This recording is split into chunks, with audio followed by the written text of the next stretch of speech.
3 years ago, it's been 3 summers ago, we had it's like our 80s water party. We have big slip and slides, and it's just fun. Cora, I think it was Cora Schmidt, invited a friend, and so we had our normal evening, and her friend shows up, and just sprinting all over the place, and sliding down all these slides, and it's got this smile. It's the size of her face. And I just remember thinking to myself, man, she's like a little lightning bolt.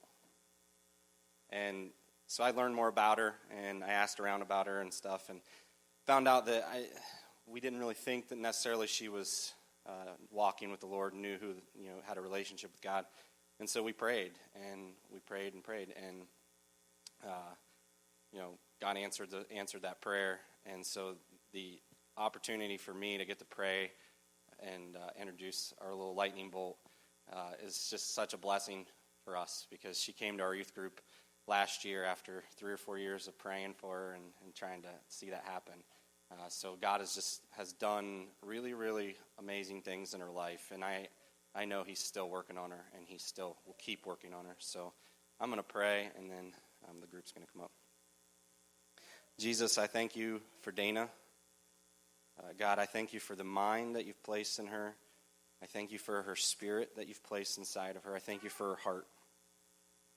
Lord, she has a desire to do what's right in your eyes. She has a desire to follow you and love you.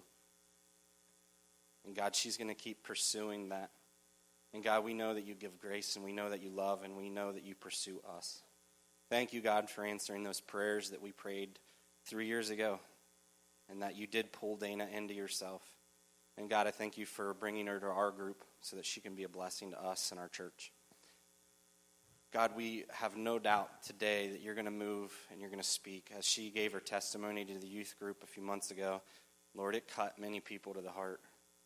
There's things that it's difficult to hear and to understand, but Lord, you're the God of all understanding. And God, I pray that you would just put a peace over all of us. Open our hearts, prepare our hearts to hear what she's going to bring. And I pray right now you would bless her voice, and that you would just allow her to sing and allow her to worship you. Lord, we love you, and we just commit all these things to you in bold faith. In Jesus' name, amen.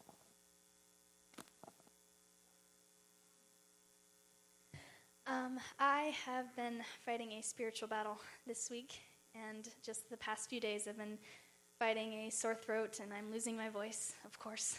So the enemy tried to take my spiritual voice and failed, so he came after my physical voice. And before the service this morning, I broke down, and I was like, I can't do this, I can't sing, I don't want to. But I'm going to sing anyway, and we're going to worship anyway. So if I sound a little hoarse, you can just think of it as me defeating the enemy with every scratch. This song is called Even When It Hurts by Hillsong United. I invite you to sing with me and really listen to the words. It's a very powerful prayer.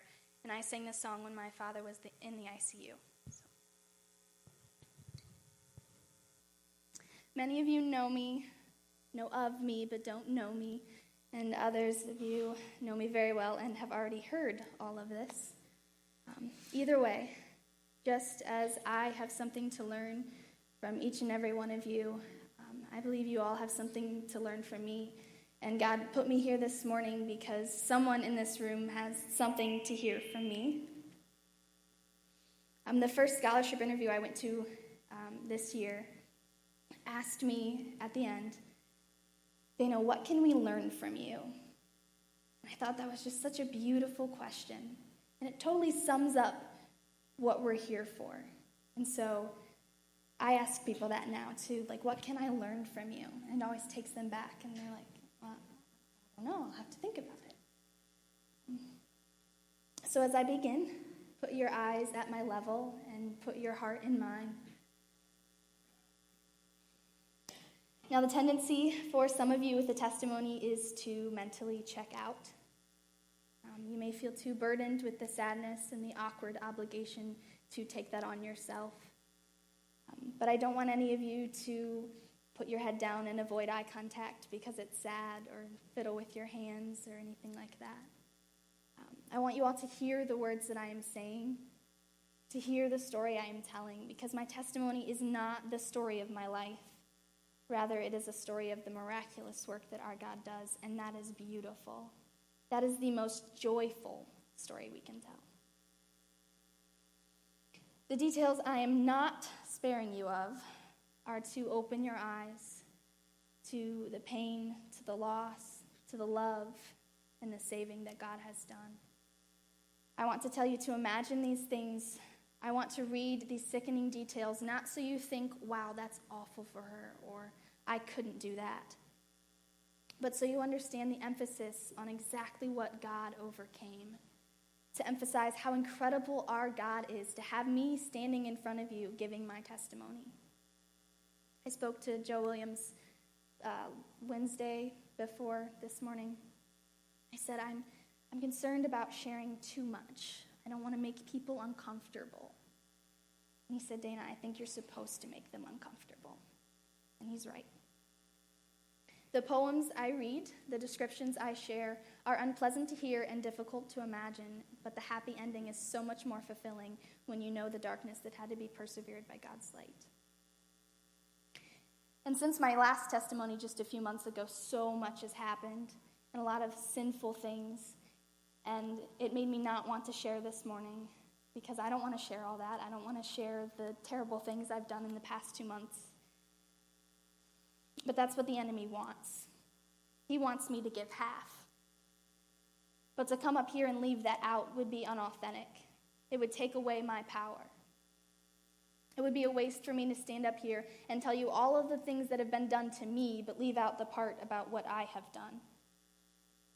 It's terrifying to look you all in the eye and confess the pain that I have caused myself and other people, especially to those of you who think so fondly of me. But my sin is no different than yours and no uglier or prettier, and that is my power.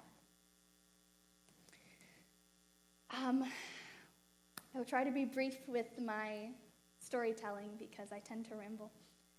My parents divorced when I was 3 and my sister 6. So my mother has never been in my life. I've probably spent a total of 24 hours with her in my entire life. I see her on holidays and things. So I can't remember a time when my parents were together. I've never seen my parents hug before, or let alone kiss or pray or say that they love each other. I've only ever seen my father and mother and my sister and me in the same room one time in my entire life.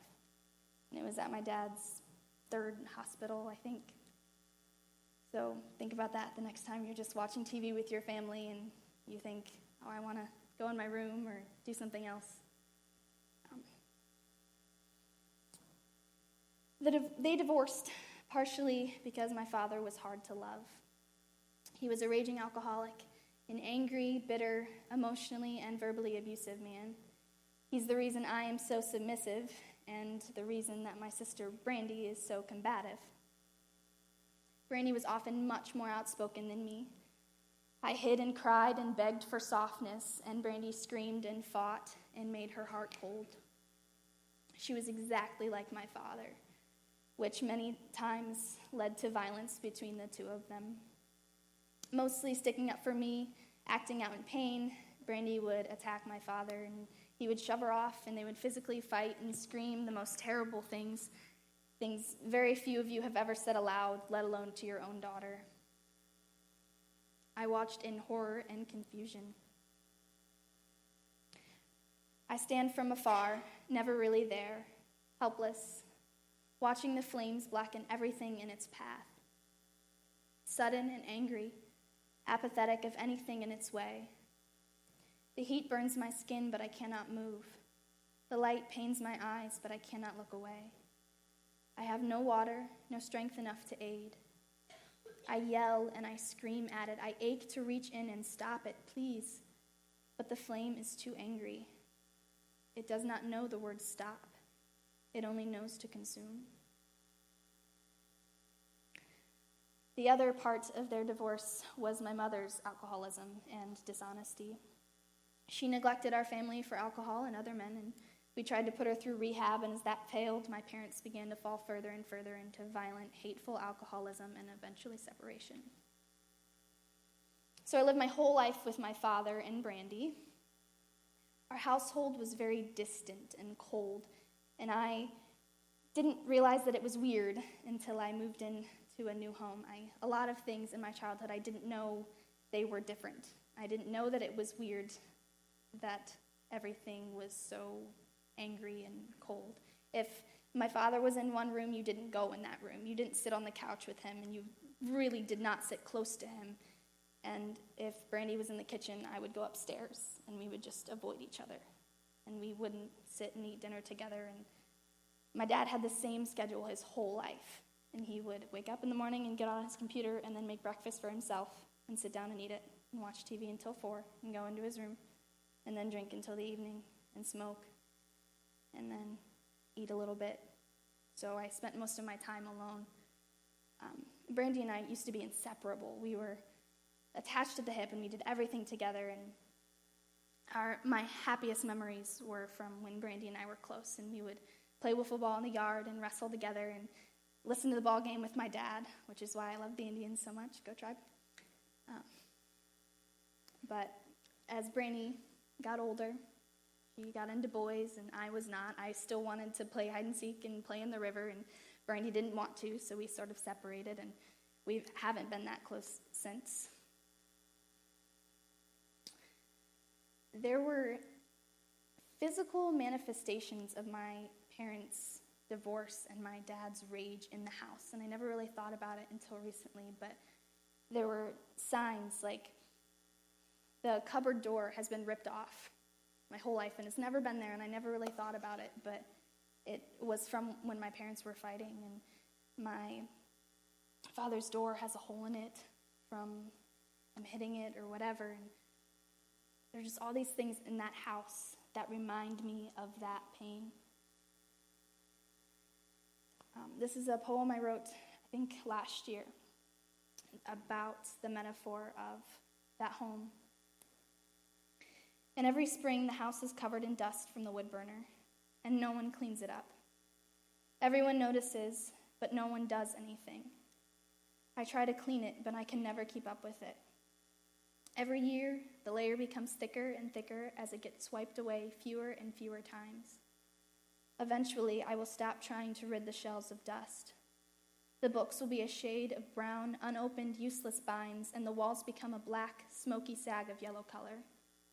The paint screams for air outside of the ever-rising smoke that seeps into its pigment. The cobwebs collect the only dust without a place, and sooner or later, I stopped looking. I ignore it like everyone else and cough at its presence, avoiding its burden altogether. Clean me, it screams, and we all look away.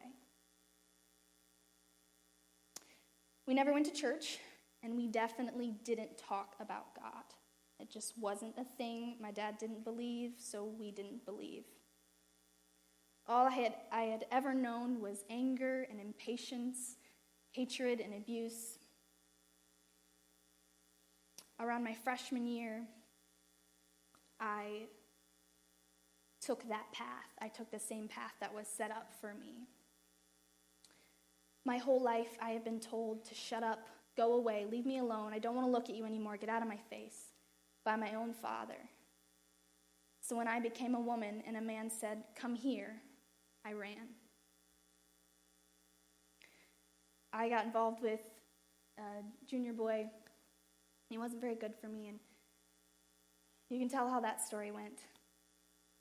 My freshman year was just a terrible year for me in school, and I ruined all of my friendships, and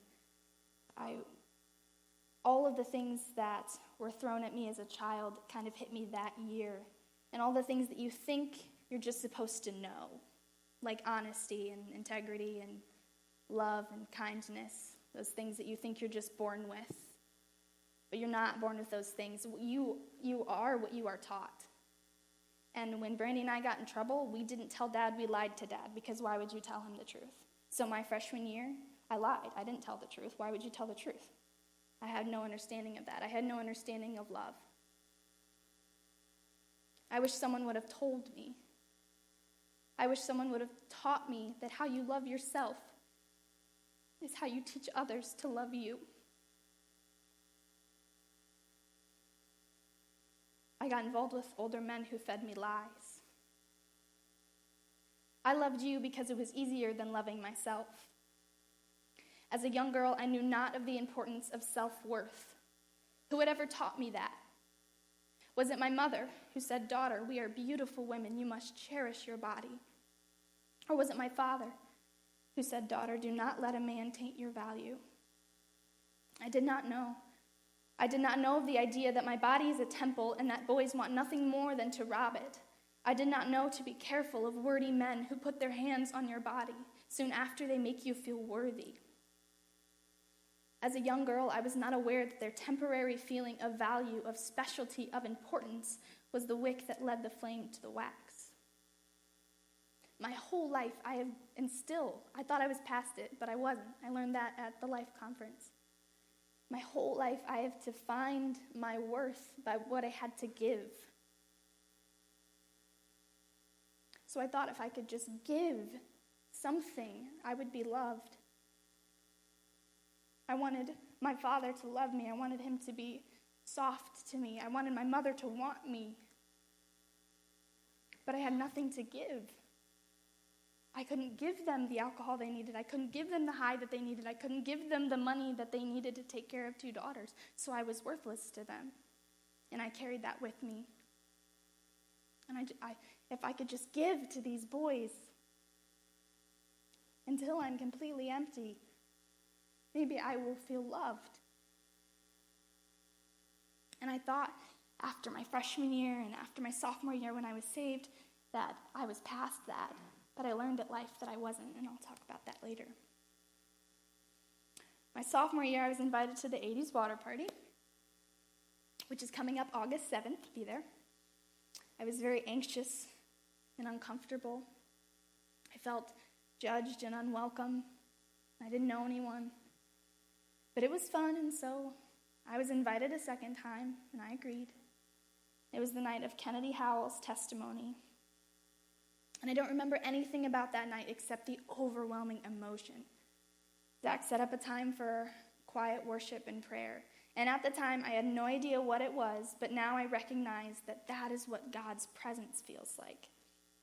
But I remember being so overwhelmed with a blank emotion. I was sobbing in the arms of other people I wouldn't normally talk to. And I didn't know what I was feeling. It was just a new feeling. It wasn't sadness, but it wasn't joy. I had never felt anything like this before. Now I know that that is the night that I was saved. I had no understanding of what it meant to follow Christ or how to be a Christian. All I knew was that there was a light, and I wanted to follow it. So my coming to faith story I was so depressed, and I had suicidal thoughts, and I was in the lowest point of my life, and someone said, "Here, try this God thing." And I was like, okay. It was me being exactly where God wanted me to be, and him showing me where I needed to go. And a short time later, God placed me in a relationship with Austin Hall, who was a senior at New London when I was a freshman.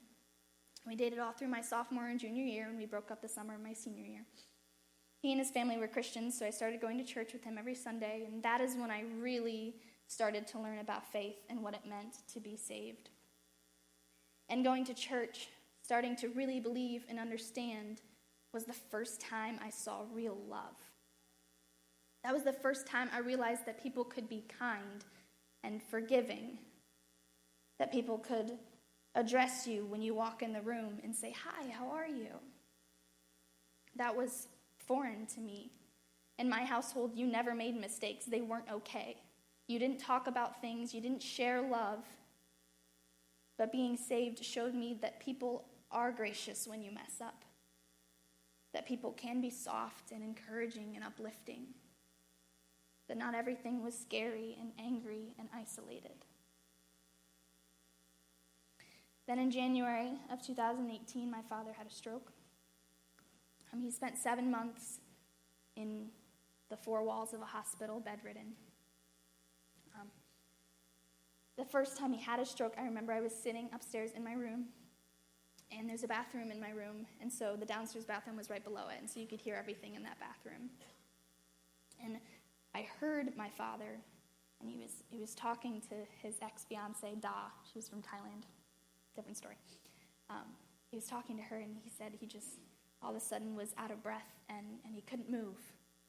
And I didn't really think anything of it. Like, this is my dad. Nothing's going to happen to my dad, even though he was morbidly obese and he smoked and drank his whole life. Like, nothing's going to happen to my dad. And I remember I was texting Austin, and he said, Dana, sorry. He said, Dana, what if something happened? What if he had a heart attack or a stroke? And I was like, yeah, no, not my dad. No, that doesn't make sense. But he did.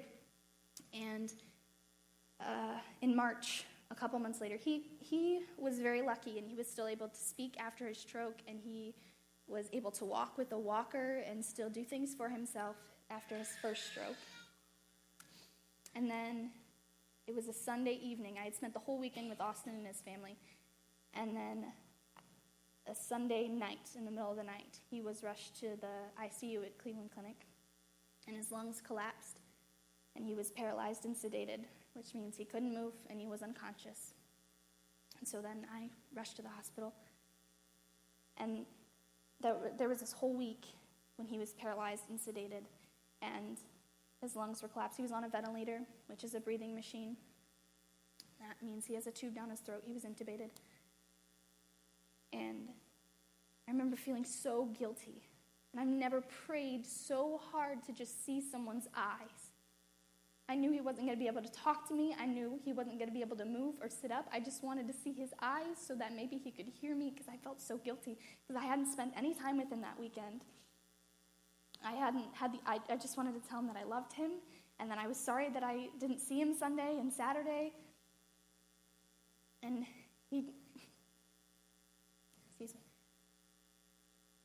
he did wake up that week.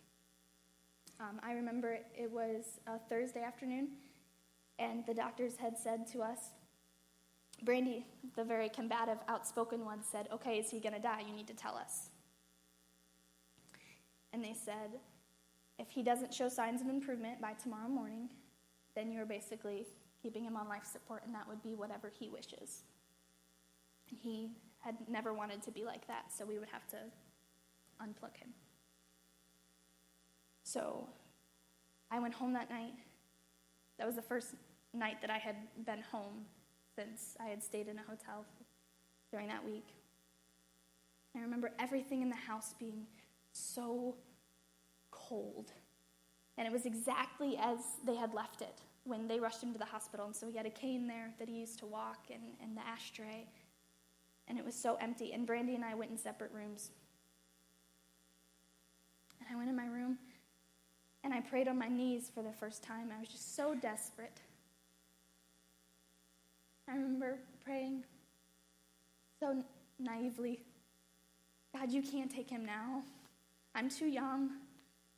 How am I going to go to school? You can't take him now. I need him. And the next morning I woke up and I went to school, and I was very focused on my schoolwork, and I didn't think about it, and of course I thought about it, but I tried not to think about it. And I was in maybe 5th period, and every phone call that came into the classroom made me panic, because I didn't know what it was going to be, and it was probably for me, and it never was.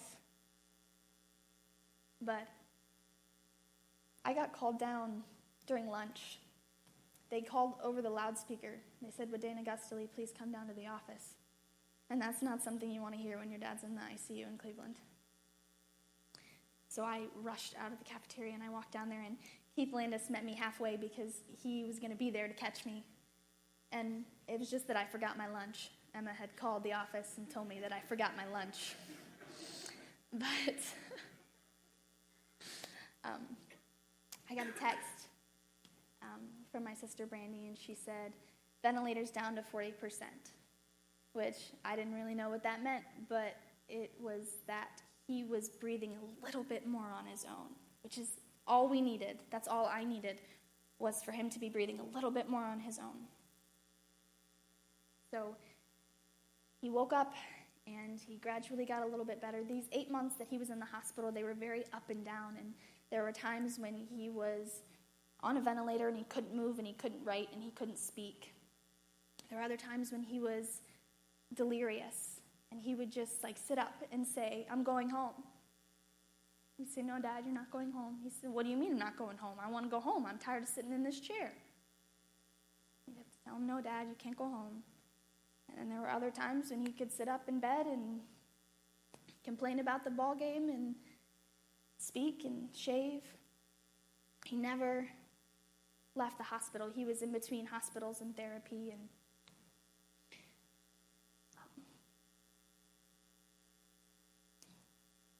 there's some details from the hospital that I remember. There's so many, but I remember everything so vividly. And there was some points when he was, for a while, he had a feeding tube. He had a bag that fed into him because he was intubated and he couldn't eat. And he had 12 lines of IV going into him of all different things that balanced out different things. And this one raised his blood pressure, but then this one lowered it, so you had to have this one, and it was just all these different things. There was one point when he could sit up and he could eat and he could talk. And after he died, all these memories started coming back to me, so I would just write them all down. These really dark things. I spoon-fed you. I held a straw to your lips and helped you drink. I helped you shower. As your daughter, it broke my heart, but as my father, I can't imagine how you must have felt. That's all I could think about, how you felt as a father, a protector, the strong one, and to have all of that gone, to be vulnerable and weak, needing to rely on your little girl.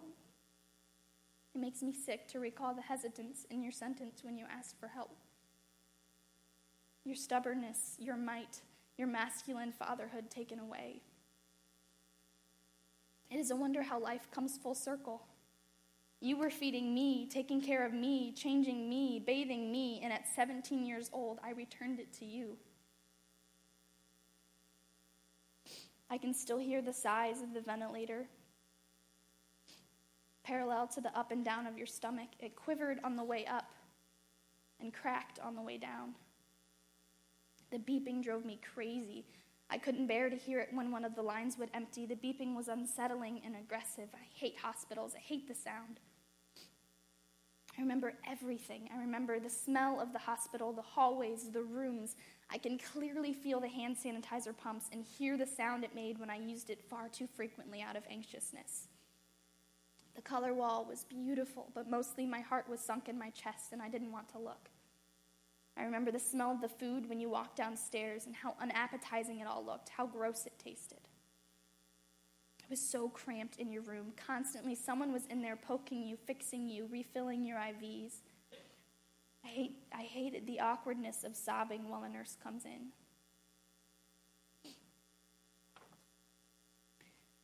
There was one moment when he was in the ICU.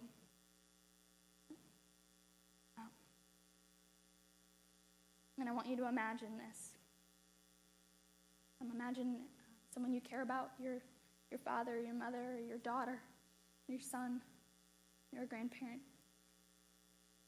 I want you to imagine them intubated.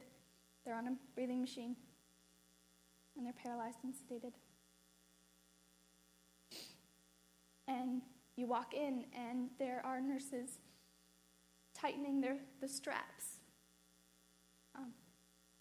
Their hands are strapped to the bed because if they wake up, they'll yank the tube out of their throat.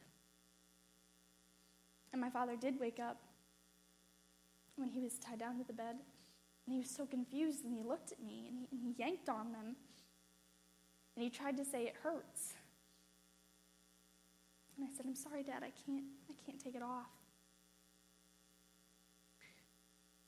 And during that time, I never lost my faith. I was never angry at God. I just pleaded with him. And I questioned his timing, but I trusted him at the same time. But that's why I sang that song when I was in the ICU, because it hurt. It hurt. And I didn't understand why God would make me see that. At 17, like, why would you do that now? Why should I have to watch my father go through this?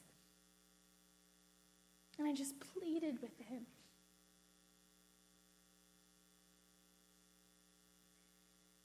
And as time progressed, I continued my track season and I continued my cross-country season. And it was the fall of my senior year. He was in therapy for a while, and then he was in a nursing home, and then he moved home, and he was on hospice. So we sort of knew that this was coming. And one Friday night, he was particularly weak. And so I went over and I visited him, and I was talking to him, and he said, "I love you, Toots," and I said, "I love you too." And I had a cross-country race the next day. And so I felt really guilty about it, and I was like, God, if you take him and I'm not here, how am I going to feel? But Emma Kramer, who I moved in with, I skipped that part. I moved in with Emma and Kyle Kramer when my dad got sick my junior year. They came to the hospital, and it was very weird to me. I remember Tyler Corse had texted me, and he said, "Hey, we're coming up to the hospital, me and Keith and Emma and Kyle," and I was panicking.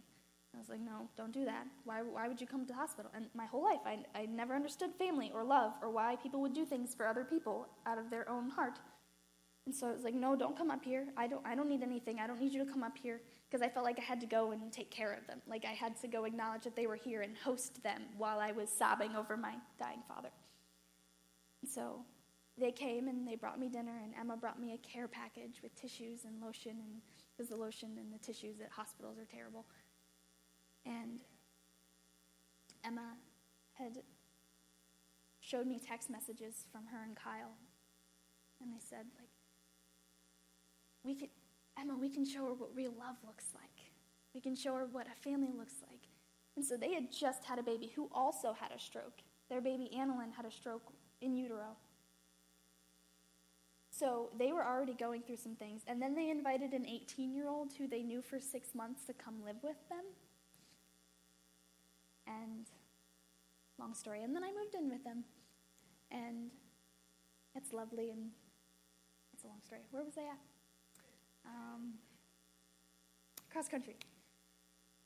It was a Friday night, and I talked to Emma, and I decided to go home.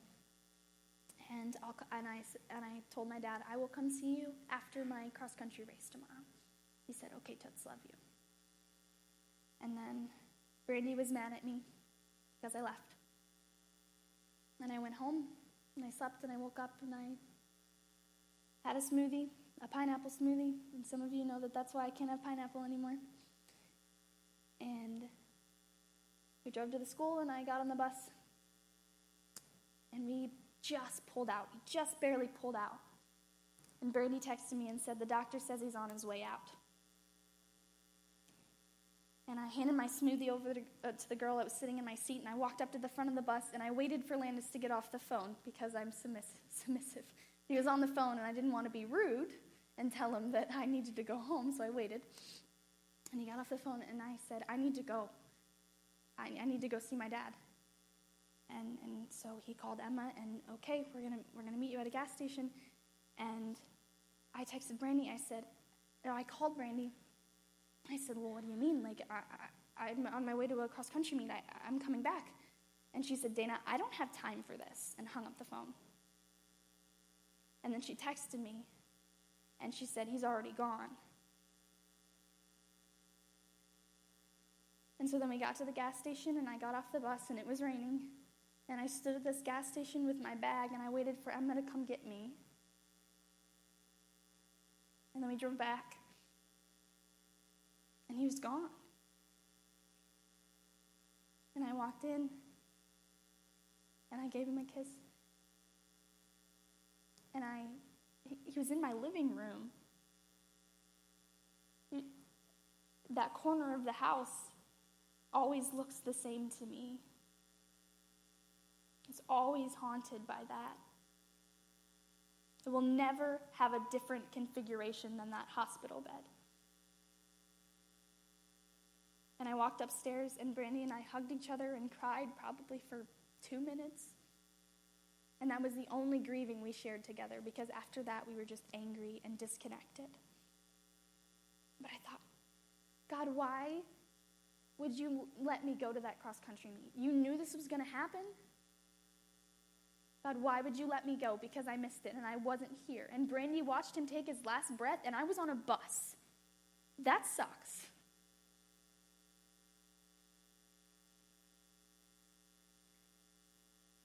But I think God knew that was going to happen.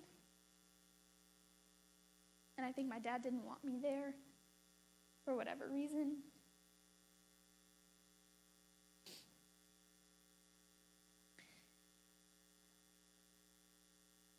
And I went to school 2 days after my dad died. My dad died on a Saturday, and I went to school that Monday, which was silly of me. But I did. I only missed 8 periods of one day that Thursday. Like, I went to school every day the week after. It was terrible, and I hated it. And I remember feeling like, how are people still living? How are people going on with their lives? And I was so angry at them. Like, why are you laughing? This is not a happy time. And I would get the head tilt in the hallway, and people would avoid making eye contact because I'm really broken right now, and we don't want to look at her. But I was writing one day. I just put my headphones in, and I was writing. And I wrote, "It's not their Sunday spent picking out an urn or signing the piece of paper that says you don't want to watch him be put into the oven. It's not their life. Why should it stop? But mine did." And I wanted God to just put everything else on hold so that I could feel what I was feeling.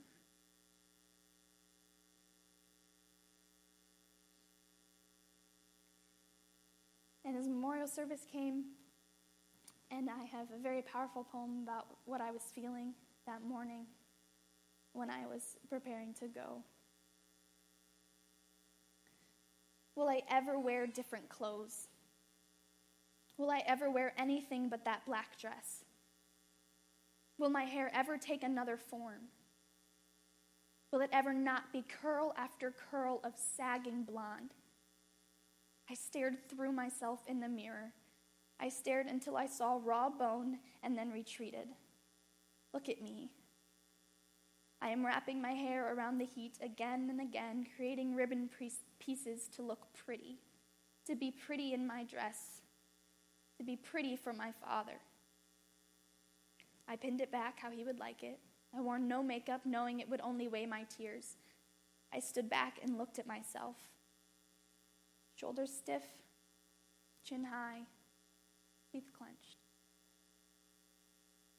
Will I ever be more than that image? Will my eyes ever carry anything but hazel sorrow? Will they ever meet another girl? Or will they forever own that sad, sad girl in the mirror? What earrings do I wear? Which dress should I put on? How do you choose? How do you walk up to your closet at 17 and decide which dress would suit that day best? You don't. They are all ugly.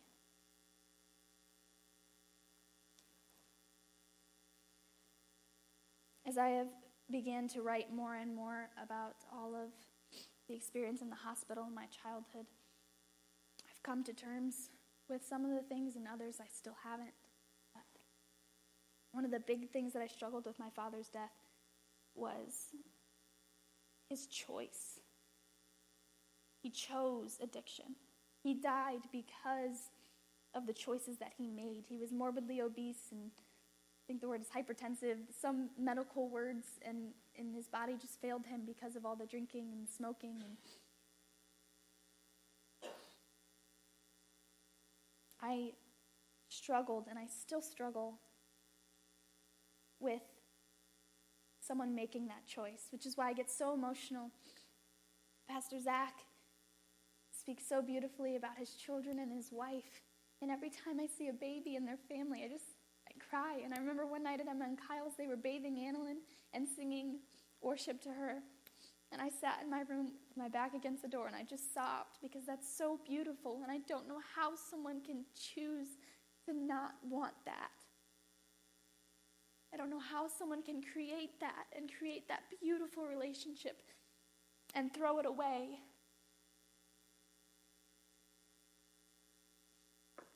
I may not have your blackened lungs, and I may not have your yellowed fingers, but I've had to taste all of your liquor, and my body hates the taste. My soul hates the sting of whiskey. You told your little girls it's your life, but it's not just your life, it's your little girls. Your habits, your choices, your addictions, your supply all kill another body than the one that meets the eye. And when you couldn't stand on your own 2 feet, and the right side of your body became weak, I felt that in my right arm too. I felt that in my heart, did you? You had that bottle of Jack next to your bed until you died. Next to your deathbed, adjacent to your breathing treatment, your piles of pills, bandages for your feet. How can you consciously continue to choose the thing that killed you? Over and over again, over and over us. How did you not see? Did it taste that good? I watched you choose this. You did it to yourself.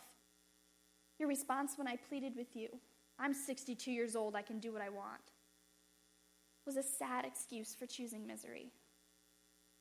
I thought because I was your little girl, you would want to stop. I thought maybe for your oldest or for both of us for sure, but you didn't want to stop. Not for me, not for Brandy, not for anyone, not even yourself. What a selfish and pitiful decision to choose death over love. And so for a very long time, I had struggled with the idea that I am no longer a daughter. I am motherless and I'm fatherless and I am no longer a daughter. And it's taken me a long time, and I think I still struggle with it, to really believe that I'm not an orphan because I am a child of God, because I am a daughter of the King. And I think that's what God gave to me at the Life Conference, was that courage and that reassurance in my identity. So my senior year started pretty poorly, and it ended pretty poorly as well, with the loss of our classmate Josh. And since my father, and sort of up until the Life Conference, like after Josh passed, I wasn't mad at God. It's not that I didn't want anything to do with him. I was just not dependent upon him. And I didn't go to him for everything. And I just didn't understand. And when Josh died, everything came back. Everything I had felt 7 months ago came back. I had already went through this, and I hated it. I remember I dropped a friend off at his house a couple days after we found out about Josh. I remember screaming in my car and banging on my steering wheel, and I pulled over.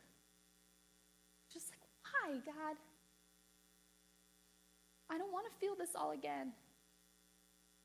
I'm tired of feeling this.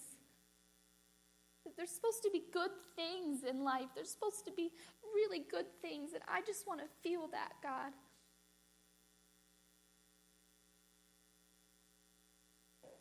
It's sickening how quiet it is. I want to scream, please, someone say something. But I don't want them to. We don't want to speak, but the silence makes the emptiness louder. How long will it be like this? Do we do this for hours? What about when we go home? What about tomorrow? The school seeps with heaviness. I pulled in a day ago and it was fine. I pulled in today and it was like the life was sucked out of it. The lockers are so much louder. They are slamming now. No one spoke, not even the middle schoolers. Everyone's thinking the same thoughts, so what do you add? The classrooms are so heavy, the floor fights to keep you from moving. The air in front of you before you approach someone is heavy. Physical touch is our only comfort. Tears, sobbing, heads down is our only voice.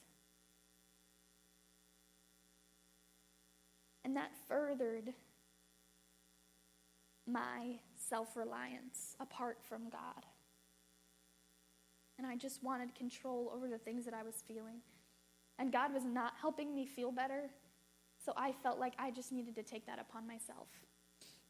And I began a long, painful train of behavior modification, and I failed. And so, after Josh died, graduated, and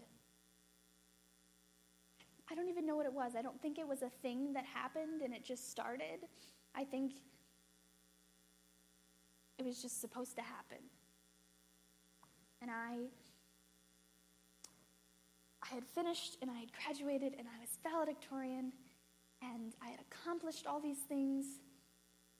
And I felt good. It was awesome. And then I just didn't want to be that responsible. I was so exhausted from being responsible. So there's a lot of grad parties. There's a lot of kids. And I gave into that. And I went to grad parties, and I lied to Emma and Kyle about where I was going. And I drank.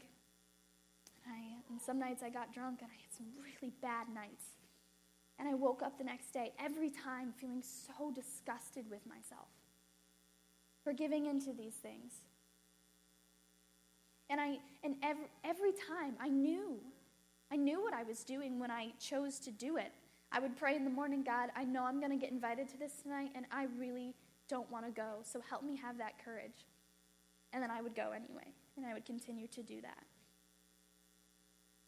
And I ruined a relationship. Austin and I had gotten back together a few months ago. We just recently broke up because of this stretch. I was ruining a relationship. I ruined multiple friendships. For what? And every time I would go to these parties and I would get drunk and I would be stupid and disloyal and get involved with these boys, and every time I hated myself more and more. And I wanted God more than I wanted those things. And I just thought I could make myself do that. I thought I could make myself make the right decision, but every time I made the wrong decision. Every time I chose sin and temporary pleasure and to do the things I didn't want to do over my God.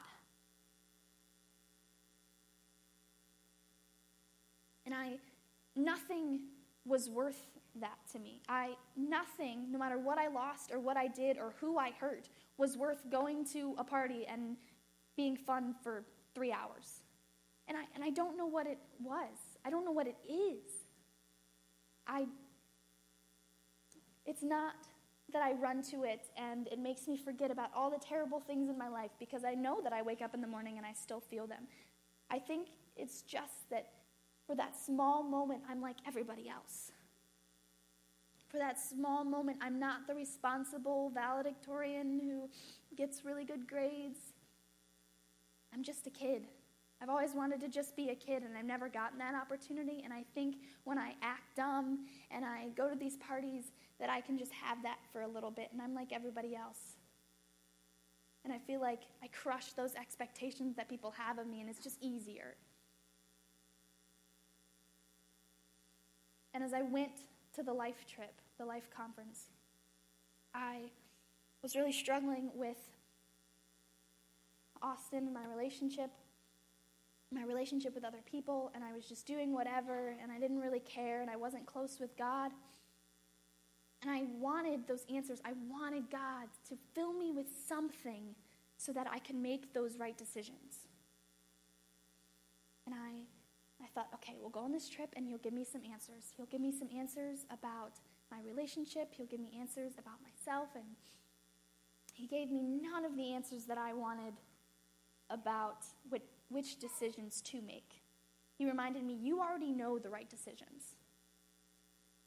But he gave me so much about my identity in him. And he gave me so much peace about the decisions that I knew I had to make. And he showed me to ask for that courage. And I was reminded multiple times that I cannot do it myself. I am so incapable of transforming myself to make those right decisions. That's why I kept going back to it. That's why I continued to go to the party and give in and be dumb, because I had no power to say no to these fleshly things. And I didn't ask God to come in and make that power in me. I just asked him to not put me in those situations. And so when I went to life, I kept being reminded that you need to be transformed and you need to ask God to give you the courage to make those decisions. And I was also given a lot about my identity and the labels. And this is part of that. My confession is part of me getting rid of those labels. And it's part of me saying, I am a child of God.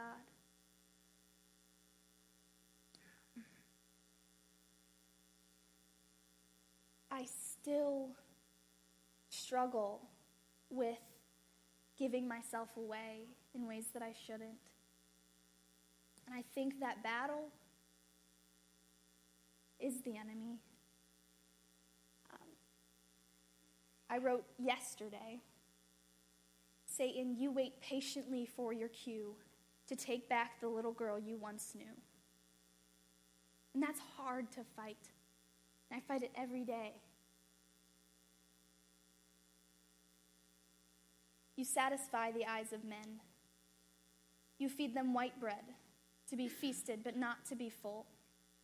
You appease the desires of earthly men who adore you and admire, disregarding the safeties God has called for you, to quench the thirst of boys who have no stomach. When will you learn? These things do not make you pretty. These things do not make you loved. You must feel so beautiful when you are recognized for your appearance, for your body. But how ugly do you feel when you are still alone and craving? You can never be satisfied by the squeals and coos of wild birds, flying around, eating worms, making nests in your trees, feeding ones who come after, spitting it back up just as it has gone down. You must only please the Father. Do not live for pleasing men. And still, I didn't listen.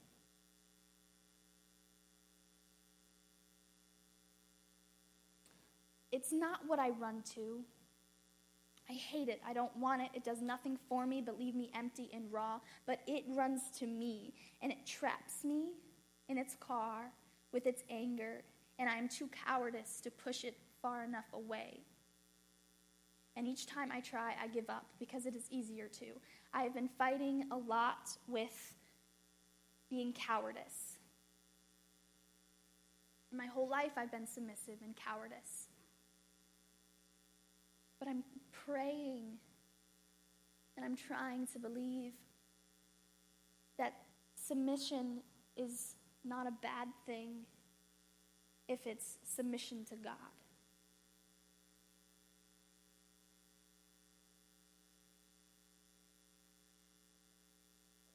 I wrote this at Life about my identity.